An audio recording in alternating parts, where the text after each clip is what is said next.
আসসালামু আলাইকুম। মোহাম্মদ ইফতেখার স্বাগত জানাচ্ছি এনটিভির দুপুরের খবরে। ক্রাউন সিমেন্ট শিরোনাম দেখছিলেন, এবার চলে যাব পুরো খবরে।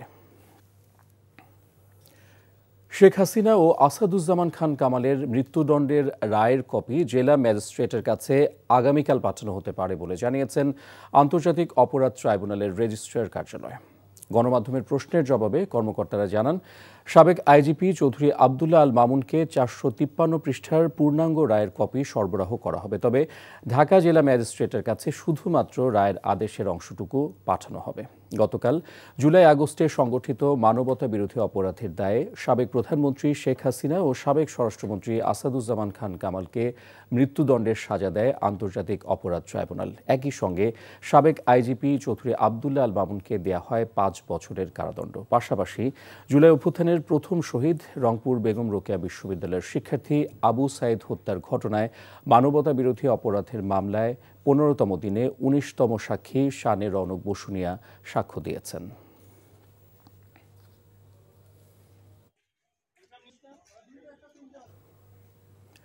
24শে জুলাই অভ্যুত্থানে ঢাকার উত্তরায় প্রথম শহীদ মাহমুদুল হাসান রিজভীর পরিবার স্বৈরাচারী শেখ হাসিনার মৃত্যুদণ্ডে খুশি হলেও রায় কার্যকর নিয়ে শঙ্কা প্রকাশ করেছে। মাহমুদুল হাসান রিজভীর বাড়ি নোয়াখালীর হাতিয়া পৌরসভার চর কৈলাস এলাকায়। নিহত রিজভীর নানার বাড়ি হাতিয়া উপজেলার মোহাম্মদপুর গ্রামে, সেখানেই তাকে দাফন করা হয়।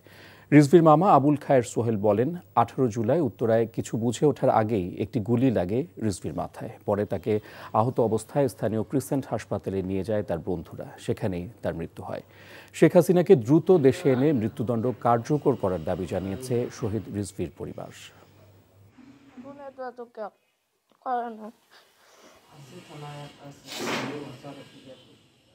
ছেলে বলতো, বাবা তুমি আজ চাকরি ছেড়ে দিবে, আমার আর বেশি দিন নেই, আমি চাকরি করলে তোমার চাকরি করার দরকার নাই, এত কষ্ট করে রাত কি দিন কি কোনো সময় নেই, এই চাকরির দরকার নাই। আজকে কথা বলার মতো আমার পরিবারে কেউ নাই।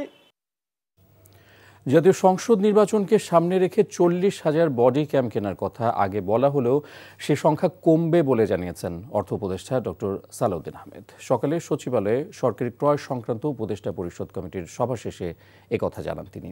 অর্থ উপদেষ্টা বলেন, বৈঠকে আনসারের জন্য সাশ্রয়ী মূল্যে 17,000 শর্টগান এবং চাহিদা থাকায় 1 লাখ ই-পাসপোর্ট ক্রয়ের অনুমোদন দেওয়া হয়েছে। রোহিঙ্গা ক্যাম্পের জন্য অবকাঠামোগত উন্নয়নে বরাদ্দ দেওয়ার পাশাপাশি সিলেটের ওসমানী আন্তর্জাতিক বিমানবন্দরের বর্ধিত রানওয়ের বরাদ্দ পুনর্মূল্যায়ন করা হয়েছে।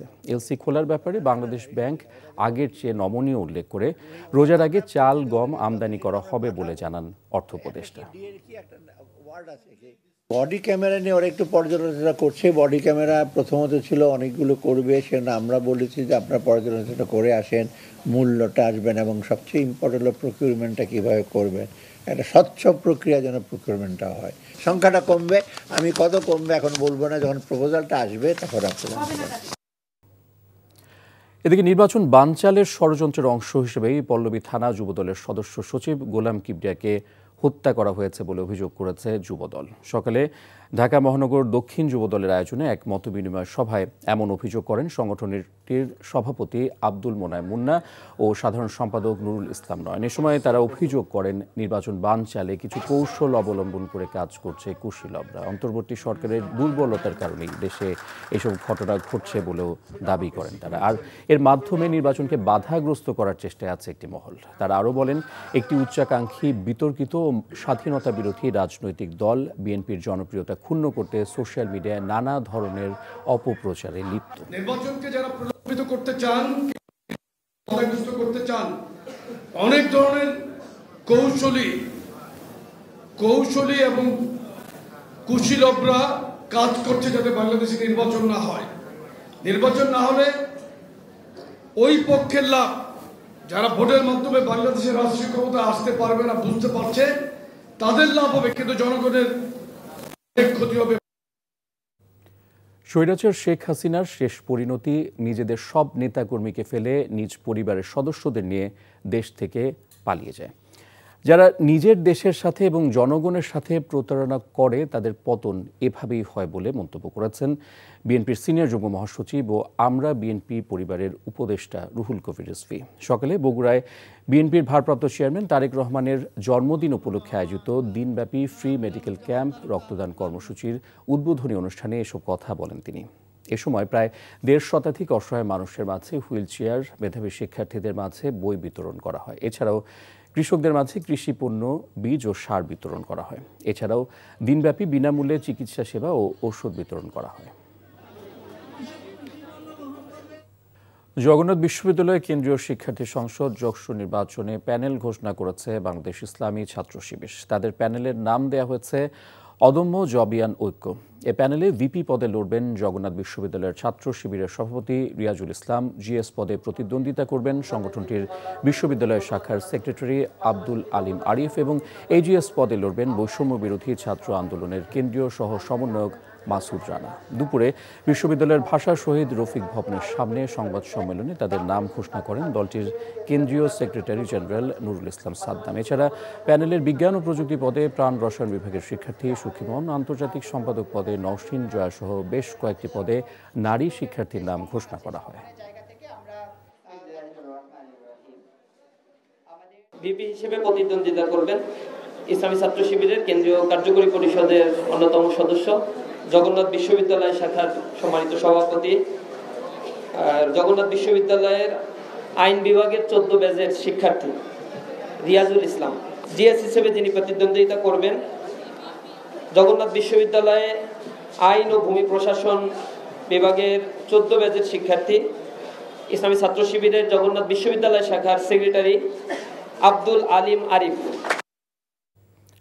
সারা দেশের মতো কুষ্টিয়াতেও বইছে নির্বাচনী হওয়া। বিএনপির প্রার্থী ঘোষণার পরেই জোরে সোরে নির্বাচনী প্রচারণায় মাঠে নেমেছেন প্রার্থীরা। বিএনপির সাথে পাল্লা দিয়ে নির্বাচনী মাঠ চষে বেড়াচ্ছেন জামাত ইসলামী, ইসলামী আন্দোলন বাংলাদেশ, গণ অধিকার পরিষদ সহ অন্যান্য দলের প্রার্থীরা। এবার ভোটে পছন্দের প্রার্থী বাছাইয়ের ক্ষেত্রে অনেকটা সচেতন নবীন প্রবীণ সব বয়সের ভোটাররা। কুষ্টিয়া থেকে সাবিনা ইয়াসমিন শ্যামলের পাঠানো রিপোর্ট। 90 দশকে দক্ষিণ পশ্চিমের জেলা কুষ্টিয়ায় একচ্ছত্র আধিপত্য ছিল চরমপন্থী সন্ত্রাসীদের।